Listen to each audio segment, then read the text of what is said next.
নমস্কার প্রিয় ছাত্রছাত্রী এবং দর্শক বন্ধু, বেঙ্গলি টেক ক্লাসে তোমাদের সকলকে স্বাগত জানাই। আমি বাপ্পা তেওয়ারি। শুরু করছি আজকের ক্লাস শুরু করার আগে তোমাদের কাছে জানাতে চাই, যদি ভিডিওটি ভালো লেগে থাকে তাহলে অবশ্যই লাইক, কমেন্ট এবং শেয়ার করবে। আর যারা নতুন ভিডিওটি দেখছো তারা অবশ্যই চ্যানেলটিকে সাবস্ক্রাইব করবে তোমাদের ক্লাস সম্পর্কিত পরবর্তী অন্যান্য ভিডিওগুলোর জন্য। শুরু করছি আজকের ক্লাস। প্রিয় ছাত্রছাত্রী, আশা করি সকলে খুব ভালো আছো। শুরু করছি আজকের ক্লাস।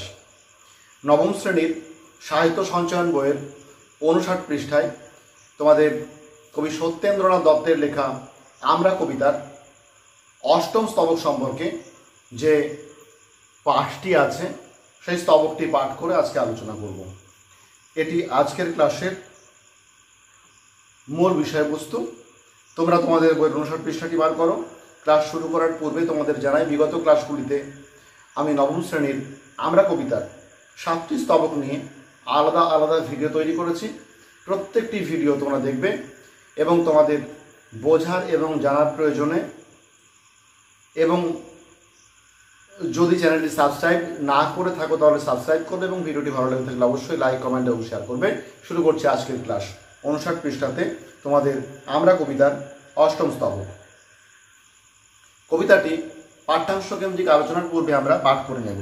দেখো, মণি অতুলন ছিল যে গোপন সৃজনের শতদলে, ভবিষ্যতের অমর সে বীজ আমাদেরই করতলে। অতীতে যাহার হয়েছে সূচনা, সে ঘটনা হবে হবেই, বিধাতার বরে ভরিবে ভুবন বাঙালির গৌরবে। প্রতিভায় তপে সে ঘটনা হবে, লাগিবে না তার বেশি, লাগিবে না তাহে বাহুবল কিবা জাগিবে না দেশাদেশি। মিলনের মহামন্ত্রে মানবে দীক্ষিত করি ধীরে, মুক্ত হইব দেবঋণে মোরা মুক্ত বেনির তীরে। পাঠ করলাম আমরা কবিতার অষ্টম স্তবক। এবার আমরা কবিতার অষ্টম স্তবকের পাঠ্যাংশ কেন্দ্রিক আলোচনায় আসব। মণি অতুলন ছিল যে গোপন সৃজনের শতদলে। অর্থাৎ মণি হল মূল্যবান ধাতু বা দ্রব্য বিশেষ।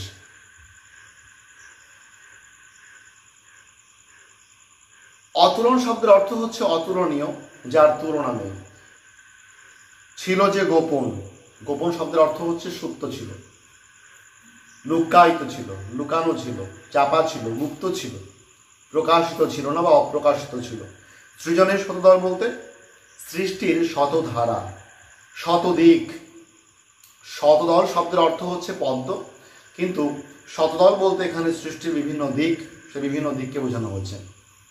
তাহলে এই পুরো লাইনটার অর্থ হলো বাঙালির যে বিভিন্ন দিকে, সৃষ্টির যে বিভিন্ন দিক, বিজ্ঞান, কাব্যচর্চা, স্থাপত্য, ভাস্কর্য, পাণ্ডিত্য, বীরত্ব, শৌর্য, বীর্য, বীরত্ব, মহত্ব, প্রেম, ভালোবাসা, এই যে যাবতীয় দিক, এই সমস্ত দিকগুলোই লুকিয়েছিল সৃষ্টির গোপনে।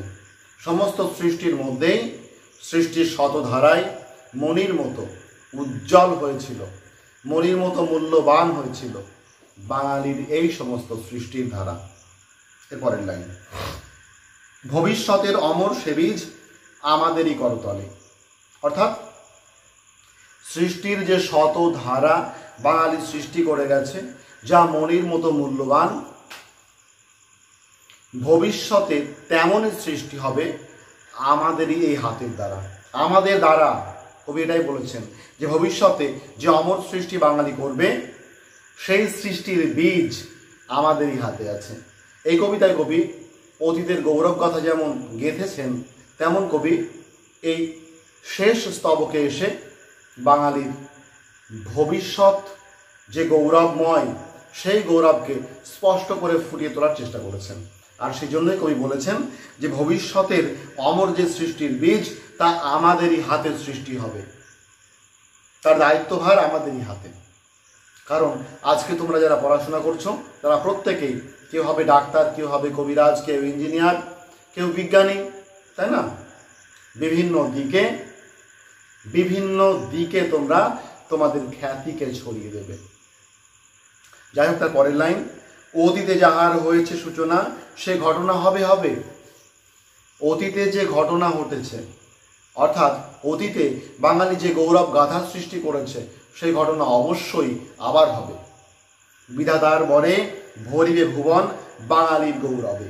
বিধাতা অর্থাৎ ঈশ্বরের আশীর্বাদে বাঙালি তার গৌরবে অর্থাৎ সৃষ্টিকর্মের দ্বারা এই সমগ্র পৃথিবীর মানুষ বাঙালিকে চিনবে। তাই কবি বলছেন, বিধাতার বরে বা আশীর্বাদে ভুবন ভরে উঠবে বাঙালির গৌরবে, অর্থাৎ পৃথিবীর বিভিন্ন প্রান্তে বাঙালি তার গৌরবকে ছড়িয়ে দেবে তার কর্মের মাধ্যমে।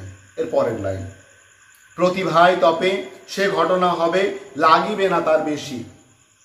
প্রতিভা এবং তপস্যা, তপস্যা শব্দের অর্থ হচ্ছে সাধনা বা আরাধনা বা গবেষণা। আমাদের মধ্যে যে প্রতিভা আছে সেই প্রতিভা বা প্রচেষ্টার দ্বারা, আমাদের ভেতরে থাকা সেই প্রতিভা বা প্রচেষ্টার দ্বারা সেই ঘটনা, যে ঘটনা আগে হয়েছে, অর্থাৎ বাঙালি তাদের গৌরব বা কর্ম বা গৌরবের দ্বারা যা সৃষ্টি করেছে সেই ঘটনা আবার হবে, লাগিবে না তার বেশি, তার জন্য বেশি সময় লাগবে না। লাগিবে না তাহে বাহুবল কিবা জাগিবে না দেশাদেশী, তার জন্য বাহুবলের প্রয়োজন হবে না, হিংসার প্রয়োজন হবে না, তার জন্য দেশাদেশী বা হিংসার প্রয়োজন হবে না। বাহুবল শব্দের অর্থ হলো শক্তি, রক্তক্ষয়ী সংগ্রাম, তারও প্রয়োজন হবে না, আর দেশাদেশী বা হিংসা তারও প্রয়োজন হবে না। এর আগে আমরা দেখেছি রাজরাজারা তাদের গৌরবকে জগতে ছড়িয়ে দেওয়ার জন্য যুদ্ধনীতি অবলম্বন করত। যেমন আলেকজান্ডার বা সেকেন্দার, তিনি পৃথিবীর এক স্থান থেকে আরেক স্থান পর্যন্ত যুদ্ধ করে গেছেন শৌখিন দিগ্বিজয়ের জন্য। শৌখিন দিগ্বিজয় ছিল তার লক্ষ্য। তো রক্তক্ষয়ী এই সংগ্রামের মধ্য দিয়ে তিনি তার বীরত্বকে প্রতিষ্ঠা করার চেষ্টা করেছেন।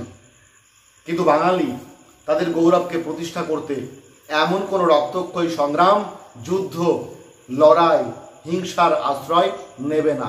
তাই কবি বলছেন, লাগিবে না তাহে বাহুবল কিবা জাগিবে না দেশাদেশী।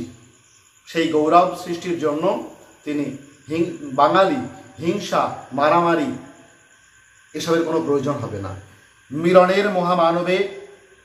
মিলনের মহামন্ত্রে মানবে দীক্ষিত করি ধীরে। আমরা মিলনের মহামন্ত্রে মানুষকে দীক্ষিত করব। দীক্ষিত অর্থাৎ একজন গুরুকে ধরে যখন তার দ্বারা কোনো মন্ত্র, তার জানা কোনো নিয়ম নীতি ইত্যাদি অন্যজন শেখে, তখন সেই নিয়ম নীতিকেই বলা হয় দীক্ষা। মানে বলতে পারি মিলনের মহামন্ত্রে, অর্থাৎ মিলনের যে মহামন্ত্র, কবি রবীন্দ্রনাথ বলেছেন, এসো হে আর্য, এসো অনার্য, হিন্দু মুসলমান, সখুন দল পাঠান মোগল, এসো এসো খ্রিস্টান। এই যে কবি সকলকে একত্রিত করে এই ভারতের মহামানবের সাগর তীরে একত্রিত হওয়ার যে আহ্বান করেছেন, তা কবিতার একদম শেষ স্তবকে কবি সত্যেন্দ্রনাথের কথা জানিয়েছেন যে মিলনের যে মহামন্ত্র আমরা রচনা করেছি, আমরা মানুষকে সেই মন্ত্রে ধীরে ধীরে দীক্ষিত করব।